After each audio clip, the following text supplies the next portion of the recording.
السلام عليكم ورحمة الله وبركاته. إذا نادي أهلي طرابلس في مواجهة نادي ضاجية البنيني. نعم، كثير من البحث عن هذا النادي، يبقى نادي مغمور ليس له اسم على القارة الإفريقية، ويبقى نادي أهلي طرابلس طبعا النادي الذي قدم ويقدم مستويات جيدة جدا.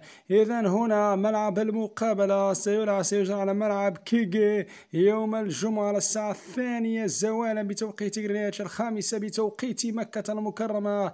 أجواء حارة طبعا، البنين أجواء حارة يا طرابلس.